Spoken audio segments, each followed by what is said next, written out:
Comment vas-tu bien la planète ? Le podcast qui prend la température du monde. Ce sont des hommes, des femmes, français ou francophones, humanitaires, prêtres, expatriés, qui, aux quatre coins de la planète, vivent cette période si singulière de l'épidémie. Dans chaque épisode, nous aurons l'occasion de partir à la rencontre d'une personnalité, d'une culture, d'un regard sur ce temps si singulier qui est déjà inscrit dans les livres d'histoire. Je suis Patrick Longchamp, journaliste. Bienvenue dans Comment vas-tu bien la planète ? Hello, salut, comment ça va ? Épisode 7, Canada-Montréal, Mitsiko Miller, coach en parentalité positive. Hello, salut, comment ça va ?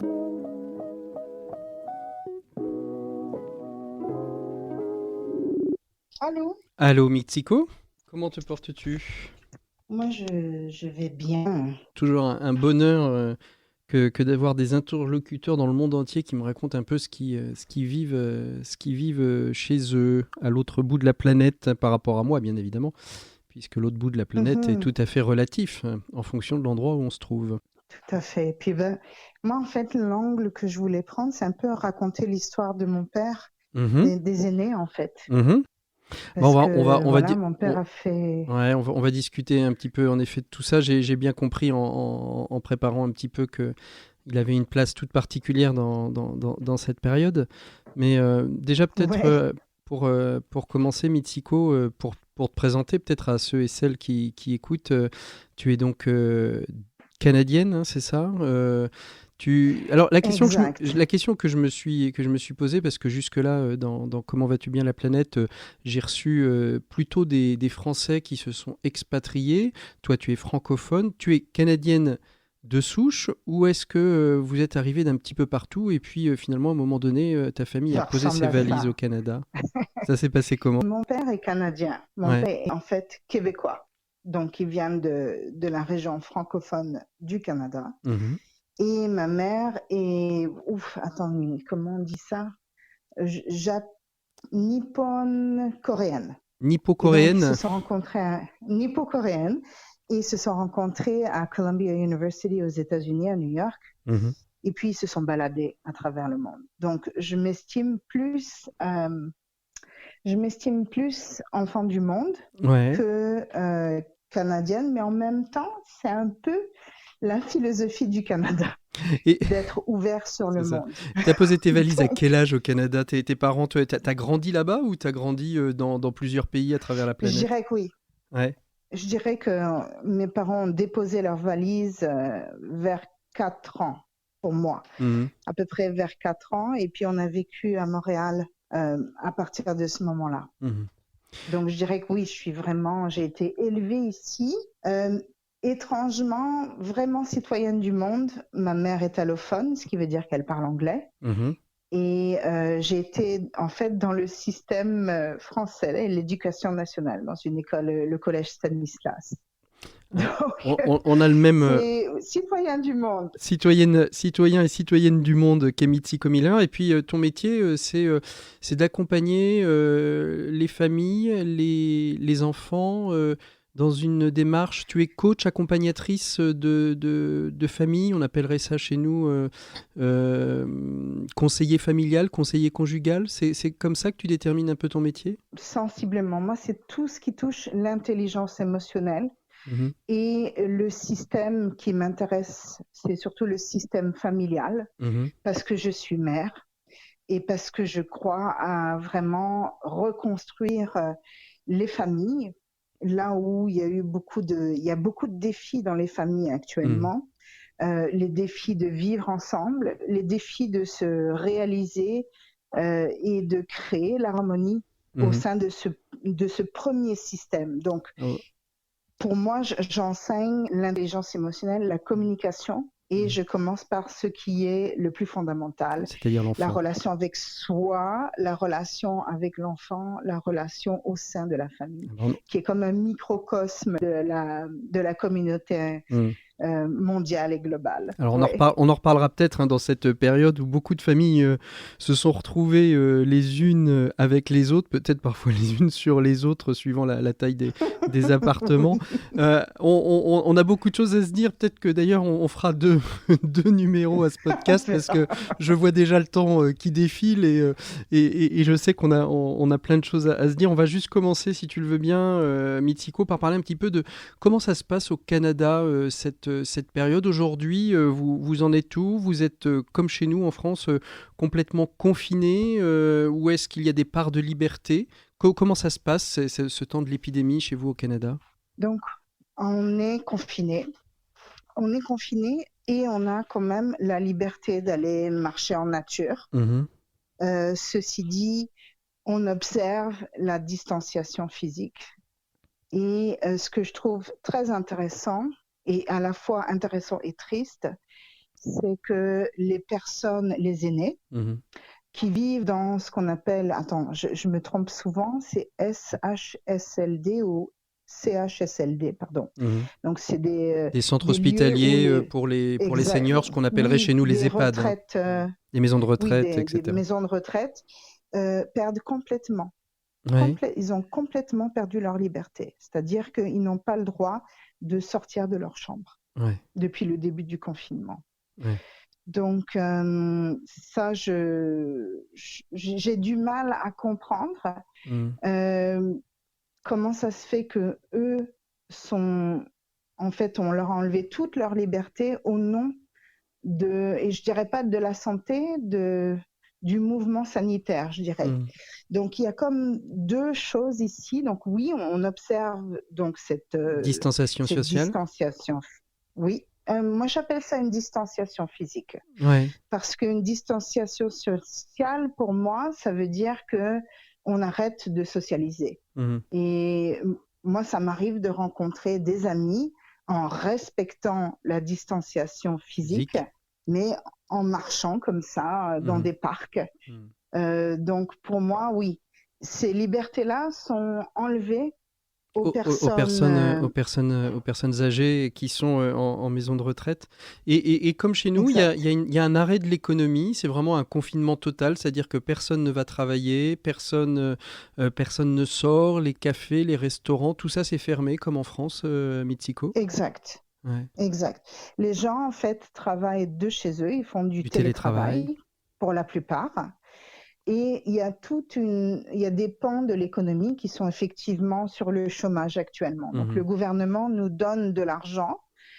Par exemple, tout ce qui est restaurant, café, tout ce qui est travail comme le mien, les massothérapeutes, tout ce qui nécessite en fait un contact physique ou une proximité physique. Exactement, nous sommes sur le chômage actuellement. Le gouvernement nous a donné un programme d'urgence et donc les gens peuvent rester chez eux et ne pas s'inquiéter à propos de pouvoir manger et de pouvoir payer le loyer, etc. Donc, il y a aussi les gens qui livrent la nourriture, eux travaillent. Les médecins travaillent, les infirmiers travaillent, les auxiliaires. Et tranquillement, on est en train de vivre un déconfinement. C'est-à-dire que tous les gens qui travaillent dans le métier de la construction ont recommencé à travailler je pense il y a 2 semaines. Et là, la semaine prochaine, il y a les boutiques qui ont pignon sur rue qui vont ouvrir, certaines manufactures aussi. Et on parle aussi d'ouvrir les écoles à partir du 11 mai en région et à Montréal à partir du 19 mai. Donc ça a créé toute une controverse. Oui, mais qu'on retrouve aussi un petit peu en Europe et en France aussi. Ça a touché combien de personnes au Canada le nombre de morts au Canada est assez bas finalement, à peine 3000 victimes, et pourtant ça a nécessité un arrêt complet de l'économie, une cinquantaine de milliers de personnes contaminées. C'est assez peu par rapport au continent américain et à l'Amérique, vos voisins, qui eux sont fortement touchés. Je pense qu'on a un gouvernement qui a voulu prendre les devants et éviter une pandémie Ça ne change pas le fait qu'ici, au Québec, on est la région la plus touchée, la province la plus touchée. Et je dirais que de ce que j'ai pu lire, c'est surtout les personnes aînées qui sont mortes dans des, j'arrive pas à le prononcer, CHSLD. Voilà. Voilà, et nos C'est surtout EHPAD dans les pour les maisons de Français, retraite les maisons que ça a été le plus touché. On le sait, c'est un virus qui touche particulièrement en effet les personnes âgées. Et toi, en fait, tu as vécu ce confinement comment, Mitsuko? Ça a été. Alors, on va parler après je sens que la notion des aînés t'est importante parce que tu es touché de près et Oui, on va en parler. absolument. On va en parler. Mais toi, comment est-ce que tu as vécu ce temps de confinement? Tu l'as subi? Tu as pu te mettre en mode de création, observer peut-être, parce que quand on accompagne justement sur l'intelligence émotionnelle des familles, des enfants, des structures. Il y a des observations pour le travail qui peuvent être assez intéressantes, non, aussi? Absolument. Donc en fait, moi, ça change pas beaucoup ma vie. Je suis quelqu'un d'assez solitaire, hormis quand je travaille, là où je rencontre des gens. Et nos enfants sont scolarisés à la maison, donc ça change pas grand-chose. Oui, finalement, vous Depuis... aviez déjà anticipé quelque part ce mode de confinement. La seule question, c'est que les enfants peuvent pas sortir voir leurs copains et que vous êtes C'est H24 les uns ça. avec les autres. Oui, donc on est habitué de passer du temps ensemble parce qu'on travaille la plupart, bon j'ai un bureau, mais on travaille quand même à partir de la maison. Et les enfants sont habitués de passer du temps à la maison. Donc la seule différence, c'est qu'au lieu d'aller voir les copains en personne, ils se rencontrent sur Discord, ce sont des adolescents. Donc c'est l'équivalent, je pense, d'un Skype ou d'un Facebook pour adolescents. Ouais. Et ils passent leur journée à jouer à Donjons et Dragons, à discuter de toutes sortes de choses. Donc je dirais qu'ils ont une vie active, beaucoup plus active socialement maintenant que lorsqu'on n'était pas en confinement. Donc pas de distanciation sociale, mais qu'une distanciation physique, pour en revenir à ce que tu disais tout à l'heure alors. C'est C'est exactement exactement ça. ça. On n'a pas manqué de Exactement sociabilité ça. pendant ce temps de confinement, où que ce soit d'ailleurs dans le monde, j'ai l'impression. En fait, on a vraiment plus d'espace parce que les enfants ont moins d'activités, le piano a arrêté, les scouts. Non, ils continuent à se rencontrer sur Zoom, mais toutes les activités qui prenaient beaucoup de temps sont arrêtées. Donc, ils ont beaucoup plus de temps pour être créatifs, explorer des choses. J'entends mon fils qui fait toutes sortes de recherches recherche. sur des projets vraiment formidables. Donc, côté famille, ça se passe vraiment bien. De mon côté, j'ai une très grande demande. Les gens sont en crise. Donc là, pour le moment, je travaille à distance avec le logiciel Zoom. Mais voilà, il y a des gens qui sont complètement détruits, ouais. qui sont qui se retrouvent dans une dynamique familiale. Certains, qu'ils évitaient. Et là, il y a deux scénarios possibles. Soit on passe au travers, c'est-à-dire qu'on accompagne le conflit, on essaie de voir qu'est-ce qu'on peut faire pour mieux vivre ensemble, soit ça éclate.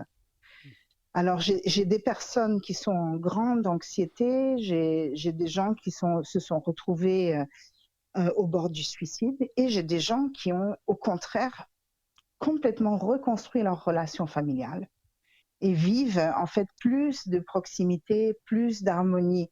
Donc, les deux scénarios sont possibles. Donc, de mon côté, j'observe comment le confinement nous invite à aller à l'intérieur de soi et à faire des introspections pour voir qu'est-ce qui ne fonctionne pas dans notre vie, qu'est-ce qui fonctionne bien et qu'on peut construire davantage. Dans mon cas personnel, ça a été vraiment l'occasion de dire comment je peux contribuer à ce monde dans ma maison. Alors, j'ai... Alors, t'as fait quoi? Ouais, vas-y. Continue ta pensée. En fait, j'ai commencé à faire des Facebook Live pour donner des outils aux parents et aux gens sur comment vivre ce confinement avec le plus d'harmonie possible, comment gérer nos colères, comment gérer nos conflits. Et je continue à le faire à chaque semaine. Et j'ai fait la même chose avec une amie qui habite à Aix-en-Provence. On fait toutes les deux le même travail et on a décidé de faire des vidéos pour soutenir les familles. Donc, Je découvre Instagram, je découvre Les réseaux sociaux? oui, je connaissais, enfin, j'avais pas énormément de temps, mais là, vraiment, je plonge dans YouTube, dans les Facebook Live, et voilà, je suis vraiment mue par cet élan de soutenir, Est-ce que de soutenir les gens. Est-ce que tu as découvert des choses? Est-ce que ton travail, hein, que tu pratiques depuis de très nombreuses années, t'a fait découvrir dans ce temps de confinement, dans ce temps justement où les gens se sont retrouvés les uns avec les autres en permanence, des réflexions, des continuités de travail en disant « Oh là, tiens, ça c'est nouveau, j'avais jamais vu ça et c'est peut-être des éléments nouveaux pour l'après justement relationnel. » Mhm, mhm. Ce qui me frappe, moi, c'est que la plupart des gens qui viennent me voir ont des enfants que j'appelle personnalité plus, c'est-à-dire TDAH, Donc TDAH pour les autisme. troubles c'est quoi les TDAH? J'ai oublié le nom. C'est pas Moi grave, c'est pas aussi. grave, c'est pas grave. Des TDAH, de C'est troubles l'autisme, de l'attention et c'est d'hyperactivité, ça. donc des enfants sur le spectre, les enfants HP, donc haut potentiel.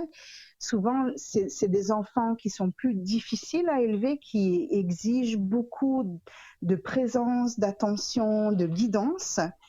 Et donc, ce qui me frappe, c'est le fait qu'ils se retrouvent en famille.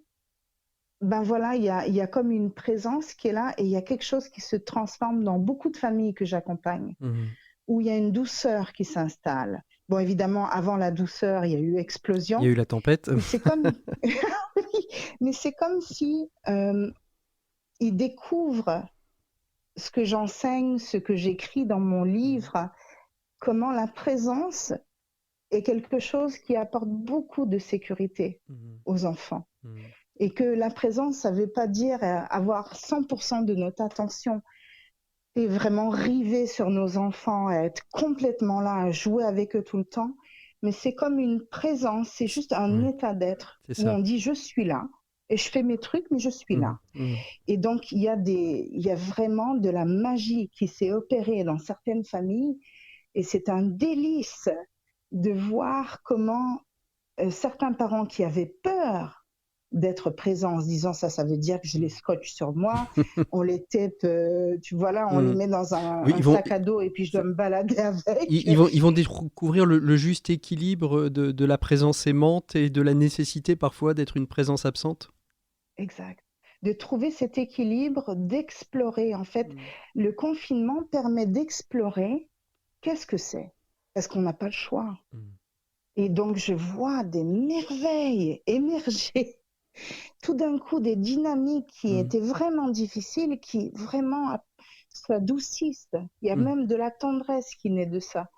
Et pour moi, c'est vraiment magique. Même chose avec les individus. Hein. Il y a des gens qui avaient peur d'être confrontés à certaines, parce que j'accompagne pas juste les familles, j'accompagne les individus, j'accompagne les couples. Donc, des choses qu'ils avaient peur de rencontrer et que là, ils n'ont pas le choix de rencontrer. Et tout d'un coup, ils se rendent compte que oui, ça fait plus mal, ça fait plus peur de l'imaginer que de l'accueillir. Mitsuko, je te propose qu'on fasse une petite pause musicale dans ce podcast et puis on reprendra notre conversation juste après. Je demande souvent, donc pas souvent d'ailleurs, à chaque fois mes invités, la pause musicale qui leur fait du bien, qu'ils ont envie de partager. Qu'est-ce que tu as envie de nous partager et pourquoi ? Donc c'est une pièce qui s'appelle, probablement je la prononce pas bien, C'est pas très grave, Mudamatan. c'est pas très grave. Comment tu as dit, comment tu l'appelles ? Mudamatan. Et c'est une pièce qui pour moi, en fait je pratique la méditation, la danse méditative, et lorsque mon père était confiné à l'hôpital, c'était vraiment une manière pour moi de toucher à mon impuissance, à ma tristesse, et de relâcher en quelque sorte. Donc c'est vraiment extrêmement émotif ou émotionnel et profond. Et ça m'aide en fait dans des moments de stress à relâcher la des pression. pleurs, Oui, exactement. Donc, c'est pour ça que j'ai choisi cette pièce-là. Eh bien, on l'écoute tout de suite et ça fait une parfaite transition pour la deuxième partie de Comment vas-tu bien la planète.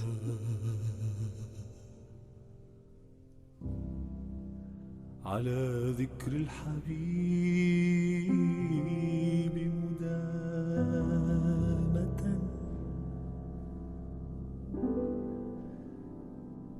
سكرنا بها من قبل أن يخلق الكرم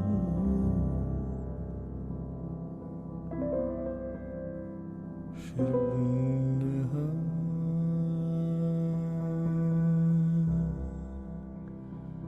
على ذكر الحبيب مدامة سكرنا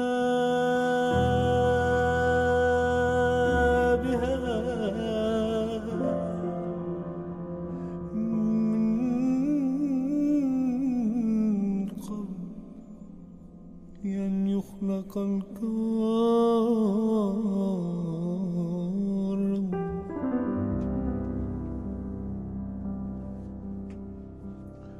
شربنا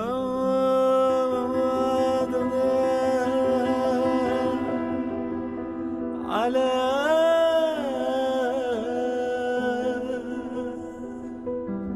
ذكر الحبيب مدامة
Voilà, on est avec Mitsuko Miller. Merci de ce très joli morceau, très calme, très méditatif. Beaucoup me disent, quand on fait une pause musicale, c'est plutôt des dynamiques plus fortes, plutôt de la danse, du disco, du jazz, etc.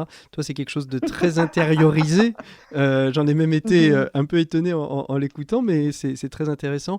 Et je disais juste avant la pause musicale que ça allait faire une parfaite transition, hein. Tu nous l'as dit dès le début de ce podcast, l'angle que tu voulais prendre, c'était ce rapport aux aînés, ce rapport à ton père.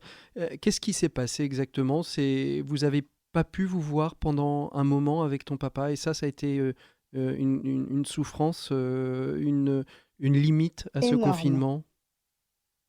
énorme. En fait, ce qui s'est passé, c'est que mon père, il a 82 ans, il a le Parkinson's, et les médicaments, en fait, autant qu'ils peuvent aider, peuvent créer des défis. Et un des défis, c'est des insuffisances cardiaques. Et donc, il s'est retrouvé avant le confinement avec une insuffisance cardiaque et des problèmes reliés à la prise de sa médication pour le Parkinson's. Donc, je ne ferai pas une critique du système, mais grosso modo, quelque chose qui aurait pu durer quelques jours s'est retrouvé un défi qui a duré 5 semaines. Il a été pris en charge par, je suppose, par les services médicaux. Il a été, donc pendant 5 semaines, il a été, si j'ai bien compris, à l'hôpital ou en EHPAD. Il était déjà en EHPAD ou il vivait chez lui avant ses problèmes cardiaques ? Pour moi, donc l'EHPAD, j'imagine que Oui, c'est l'équivalent la maison de retraite. Oui. Le monde dans lequel je veux vivre est un monde où nous ne sommes pas confinés. Là, on vit un confinement mondial, mais il y a des confinements qui existent dont on n'est pas conscient, qui ont toujours existé, enfin depuis, je dirais, les années 80.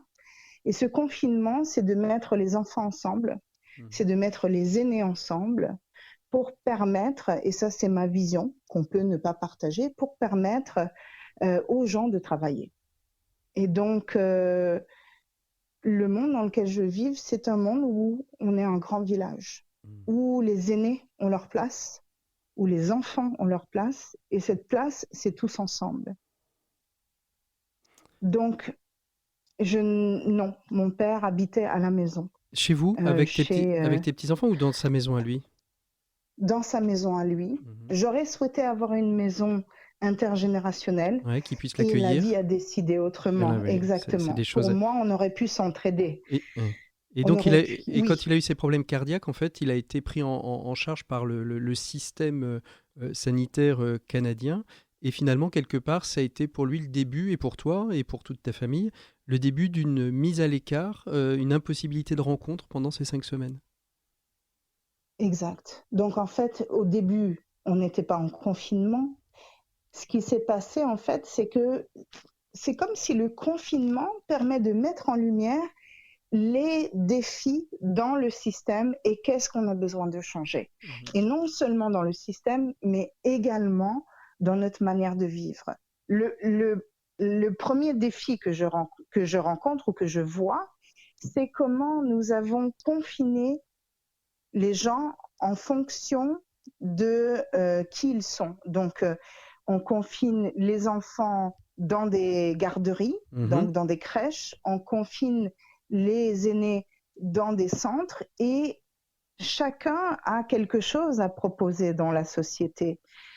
Puis, donc, le fait qu'ils se retrouvent dans le système, on leur a, grosso modo, on lui a expliqué qu'ils n'avaient rien et ils l'ont retourné à la maison, comme quoi il n'avait pas eu d'insuffisance cardiaque. Il a été retourné à la maison, il est tombé, il s'est retrouvé dans un autre hôpital.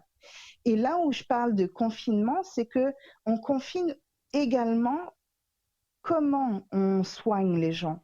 Est-ce qu'on soigne uniquement le corps ? Est-ce qu'on soigne et voilà, donc ils ont voulu soigner le corps sans tenir compte du fait que pour pouvoir guérir, on a besoin de se sentir en sécurité émotionnelle.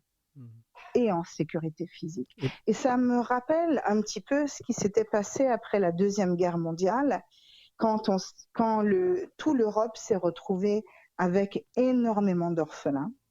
Ils ont testé qu'est-ce qui permettait à ces orphelins d'évoluer sainement. Et ce qu'ils ont découvert, ça s'est retrouvé dans un livre que j'ai lu il y a plusieurs années, c'est que les enfants qui se retrouvaient dans des familles où il n'y avait pas nécessairement la propreté ou Ou de tout l'aspect l'hygiène, sanitaire, ouais. de l'hygiène et tout ça, avaient en fait se réalisé davantage que ceux qui se retrouvaient dans des hôpitaux. Mhm. Parce que dans des hôpitaux, on pensait justement à l'hygiène et tout, mais il n'y avait pas nécessairement de contact, il n'y avait pas nécessairement d'empathie, de tendresse. Et c'est un petit peu ce que j'observe moi avec mon père, c'est-à-dire qu'on parlait toujours de bon ben voilà, faut faire attention, vous allez maintenant que vous avez été dans un lit alité pendant 2-3 jours, vous avez perdu votre mobilité, donc c'est dangereux que vous leviez, que Recommenciez, que vous vous leviez, marchiez, que vous alliez trop vite. donc il faut vous garder davantage et ensuite on va vous envoyer dans un centre de réadaptation. Mhm. Donc on regarde l'humain et la guérison uniquement d'un point de vue physique. Mhm. Et pas d'un point Et de ce vue qui s'est moral et passé, mental. Mhm. et émotionnel aussi. Mhm. Mhm. Donc ce qui s'est passé, c'est que mon père a dégénéré au point où il a fait une autre syncope Mhm. et il s'est retrouvé inconscient. Et là, je vais parler de quelque chose. Donc moi, j'avais vraiment demandé à ce qu'il puisse sortir, Mhm. mais on avait besoin du consentement de mon père avant qu'on se rende à la syncope. Et à chaque fois qu'il demandait à quitter, on faisait appel à sa peur. Mais vous pourriez vous faire mal, vous n'êtes pas encore autonome, c'est dangereux, il faut que vous restiez encore quelques jours, encore quelques semaines. Et donc, c'est à suite chaque fois, il capitulait, en fait, parce que justement, il Exact. voulait pas faire subir à son environnement ou à lui-même quelque chose. Et donc, finalement, là où il voulait prendre une décision, on l'a persuadé de l'inverse. Exactement. Donc le matin, il m'appelait en disant je veux sortir d'ici, je veux sortir d'ici. Et après, il parlait au corps médical. Mhm. Et en fin d'après-midi, non, je vais rester. Et c'est le même cirque à tous les jours jusqu'à temps qu'on lui dise écoutez, monsieur, honnêtement, il faut que vous restiez 3 semaines. Pof, syncope. Ouais, c'est ça. Et là, on voit bien que le moral, c'est je suis plus capable de prendre ma décision, donc je préfère finalement, c'est un peu peut-être capillotracté et tiré par les cheveux, mais je préfère me mettre en syncope finalement que d'être encore obligé de choisir quoi que ce soit. Moi, je crois beaucoup à l'influence du corps sur nous-mêmes. Mhm. Et pour moi, c'est comme si son cœur était brisé. Il ne voyait plus d'issue. Et Mhm. donc, la symbolique, pour moi, c'est je ne suis plus capable. C'est plus facile, comme tu dis, de m'endormir. Parce que ça, c'est une autre chose que j'avais remarqué pendant son confinement, c'est qu'il dormait énormément. Et ça évoque pour moi un souvenir quand j'ai gardé un petit enfant dont la mère devait, je pense, aller à l'hôpital pour la journée. Et la minute où elle me l'a confié, il s'est endormi et il a dormi pendant toute la journée jusqu'à temps que sa mère revienne. Ouais. Et c'est vrai, et c'est vraiment intéressant parce que c'est un petit peu ça que j'ai vu chez mon père. Il dormait tout le temps, tout le temps, tout le temps. Donc, je veux revenir à cette histoire. Il a fait une syncope, il s'est retrouvé donc entubé parce que en fait, il n'était plus conscient. Et après quelques jours, moi, j'ai demandé à ce qu'on apporte un téléphone proche de lui parce qu'on n'avait pas accès à lui. Et j'ai demandé à ce qu'on puisse le parler même s'il était pas en éveil. Oui. Et ça a été donc, reçu dès comment qu'il a entendu... quand le corps médical a été obligé d'insister ou ça, naturellement, le corps médical a dit « Ok, on fait ça ». Ça dépend. Ça dépend des infirmiers. Je pense qu'il y en a beaucoup qui étaient conscients de la souffrance parce que pendant le confinement, et encore aujourd'hui, il est interdit de voir les personnes dans les hôpitaux. Donc, c'était très sérieux et je pense qu'il y en a un qui a dit OK, je vais vous laisser lui parler même s'il est inconscient. Et quand il a entendu la voix de ma mère, il s'est mis à bouger. Ouais. C'est quand même fort. Et ça a duré 5 semaines. C'est ces 5 dernières semaines. Aujourd'hui, qu'est-ce qui se passe? Il en est où? Il est sorti de ce lieu? Il Il a est pu rejoindre sorti, son épouse, ta il est maman? avec ma mère et puis ben voilà, il a les joues toutes roses. C'est sûr que il est souriant, il est de bonne humeur, il a repris toutes ses forces. C'est sûr qu'il a le Parkinson's. Un jour, il va mourir. Mais voilà, je suis quand même étonnée de vivre dans un système, et c'est ça ma réflexion. Quand est-ce qu'on va cesser de se concentrer sur l'hygiène, sur la santé physique, et quand est-ce qu'on va comprendre qu'il y a tout l'aspect émotionnel, tout l'aspect quasiment tribal chez l'humain, parce que nous sommes un être social. Quand est-ce que nous allons tenir compte de ça? Et comment pouvons-nous réfléchir à titre de société à tout cet aspect-là pour une prochaine pandémie? Parce que j'ai l'impression que, voilà, il y a eu des guerres entre humains et là, j'aime pas le mot, mais il y a quand même toutes sortes de virus qui s'installent. C'est une autre forme de violence que la violence de la guerre, mais c'est quand même une forme de violence qui est vécue sur la planète entière. Violence de la séparation des uns et des autres, de l'impossibilité pour des familles de se retrouver ou de se regrouper. Violence sociale parce que perte d'emploi, perte de repères pour certains. Et c'est une autre forme de violence finalement qu'on est en train de vivre. Exact. Et le danger que je vois ici, je ne sais pas si tu as vu mon Facebook, mais j'ai filmé un camion de police dans un parc le week-end dernier. J'étais en train de marcher et puis, grosso modo, il passe un message comme quoi, selon la loi, on est tenu, en fait, on est ordonné, c'est ordered, je ne sais pas si là je parle en franglais, on est ordonné à prendre nos distances sous peine d'amende, et c'est vraiment dit comme ça, sous peine d'amende entre 1 000 et 6 000 $. Et voilà, je me pose quand même une question. Comment on gère une pandémie? Comment on peut avoir, en fait, inviter la responsabilité personnelle de chacun et chacune et en même temps penser à la sécurité de tous. Il y a comme un filon où on va presque dans un état policier.